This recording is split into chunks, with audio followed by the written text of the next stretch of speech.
Hindi porke napanood nyo sa Instagram or sa TikTok, oy, yung sikat na photographer, ganito yung setting, gayahin natin. Okay naman yun, kung parehas na parehas. What's up everyone and welcome to another episode of Photographers. Ako po si Kuya Mon at nandito tayo sa Photographer Studio. So, merong mga ilang tropa na nagsuggest, sabi nila, Kuya Mon, bakit hindi mo i-update yung mga tutorial videos mo? Total, meron ka ng studio, meron kang mas maayos na setup, pang recording, pang video, pang vlog, and for photo. So, ba't di mo i-update? Sabi ko, oo nga no. So, total, wala tayong maisip na content. Ayan, gagawa tayo ng series. So, welcome po. This series will be called Back to Basics with Photographers. Alright? Siyempre, hindi tayo makakapag back to basics kung hindi natin uulitin, pag-usapan ang exposure triangle. Ayan, napaka-importante po niyan sa ating mga photographers at videographers. So ngayon, isa kang photographer at hindi mo alam ang exposure triangle, panoorin nyo tong video na to. So okay, exposure triangle. Ano po ba yan? Yan ang ISO, shutter speed, at aperture. Ayan. Okay, so ang una nating pag-uusapan ay ang ISO. Kuya Mon, ano po ba ang ISO? Ang ISO po, yan ang sensitivity ng camera natin sa light. Habang tumataas po yung ISO nyo, is mas nagiging maliwanag or brighter ang shots natin. Ayan. So, Kuya Mon, bakit hindi na lang natin laging isagad yung ISO natin? Pwede naman, pero ang official rule ko sa sarili ko when shooting is shoot at the lowest ISO possible. Bakit po, Kuya Mon, possible? Okay, kasi habang tumataas ang bilang ng ISO na ginagamit natin, is nagiging grainy ang shots natin. Okay, ngayon ilalagay ko muna yung camera sa program mode. Okay, so magiging automatic ang pagpili ng aperture at ng shutter speed para lang ma-demo ko sa inyo yung ISO na nangyayari. Okay? So ngayon, hindi liliwanag yung kuha kasi magko-compensate ang shutter speed at ang aperture. Pero gusto ko sa inyong ipakita yung performance na sinasabi ko kanina sa ISO na yan. Okay? Okay. So sisimulan natin ang shot sa ISO 1600. Ayan. And then, tataas natin siya. ISO 10,000 and then ISO 51,200. Ayan, so sinasagad-sagad natin. And this time naman, para lang ma-exaggerate para sa inyo, okay, ilalagay natin siya sa ISO 204,800. So extended na po itong ISO na to. Hindi na to native ISO nitong ating camera. Okay, so ayan. Ayan, so malamang nakikita nyo, ayan po yung sinasabi kong grains. Kitang-kita siya sa ISO 204,800. Kita na rin naman siya, di ba? Sa ISO 51,200 pero napakalinis pa niya sa ISO 1,600, di ba? Kita nyo naman yung difference ng quality, no? Pag nag-iiba-iba tayo ng ISO. So again, habang tumataas ang number ng ISO natin, lumiliwanag ang shots natin, nagiging sensitive sa light ang camera natin. Kaso, may trade-off kapalit ng quality. Ngayon, yung quality na yan, depende po yan sa mga cameras ninyo. Okay?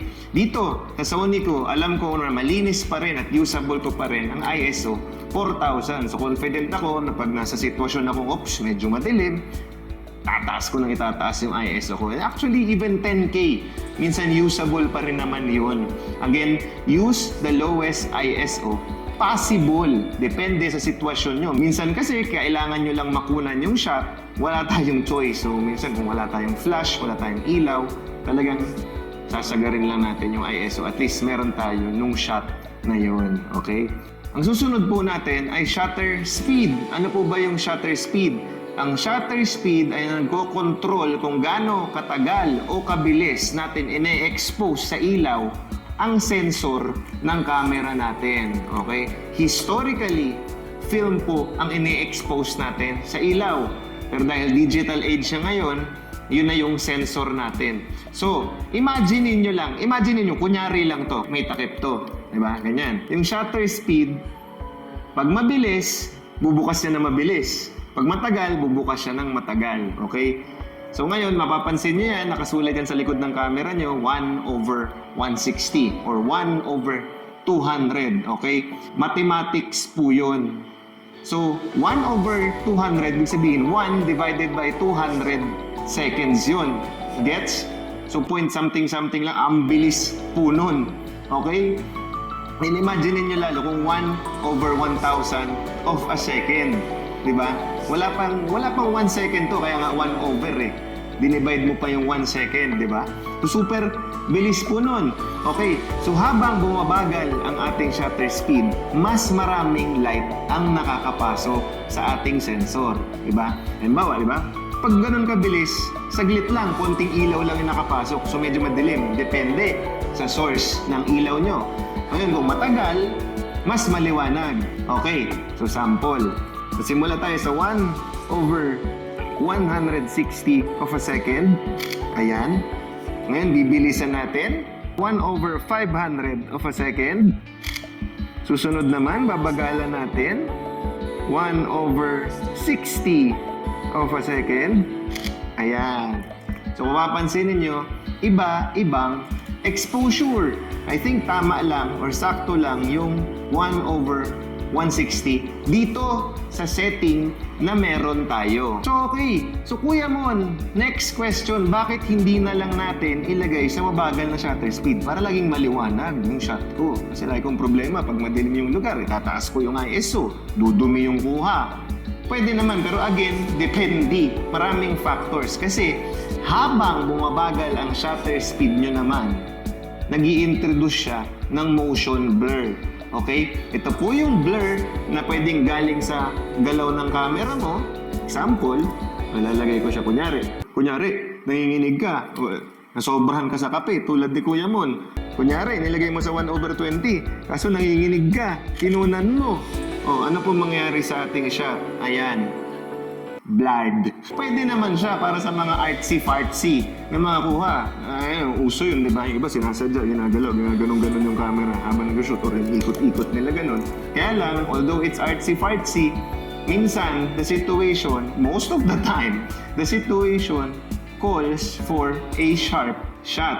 Ano lang yun? Kung gumagalaw, hindi pa gumagalaw yung subject. What more kung gumagalaw yung subject? Kunyari, tao, malikot. O sige, pagalawin lang natin to. Mema lang.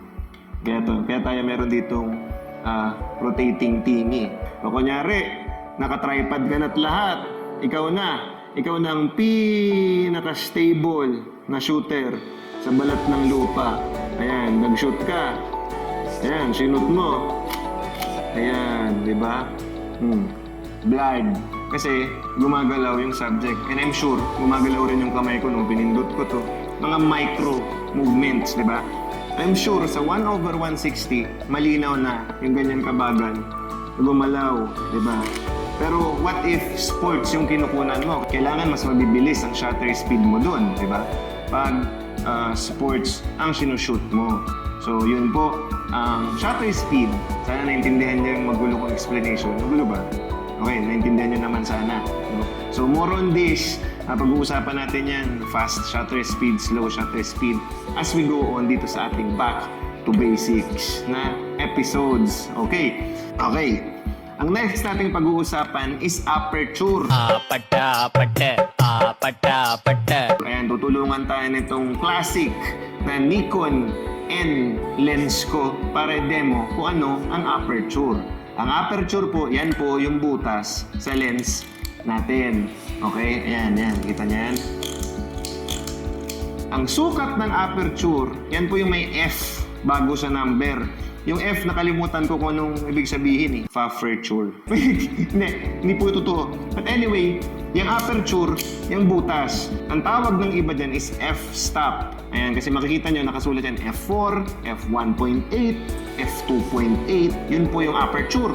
Ang aperture, habang lumalaki yung number, lumiliit ang butas. Ayan. So, kita nyo? F1.4, ang laki ng butas niya. Ayan. Lumiit siya. F22. sagad, F4, F8, F8, F4. Depende po sa setting nyo. Okay? So, syempre, mas malaki ang butas, mas maraming ilaw ang nakakapasok. Okay? Mas malaki ang butas, meaning mas maliit ang F number, mas maraming light ang nakakapasok. Kaya yan. At F1.4, mas maraming ilaw, so mas maliwanag. Uy mon, bili tayo ng mga F.4, F.5, F2, F1 na lens. Pwede naman. Pero again, meron po yang kapalit. Okay?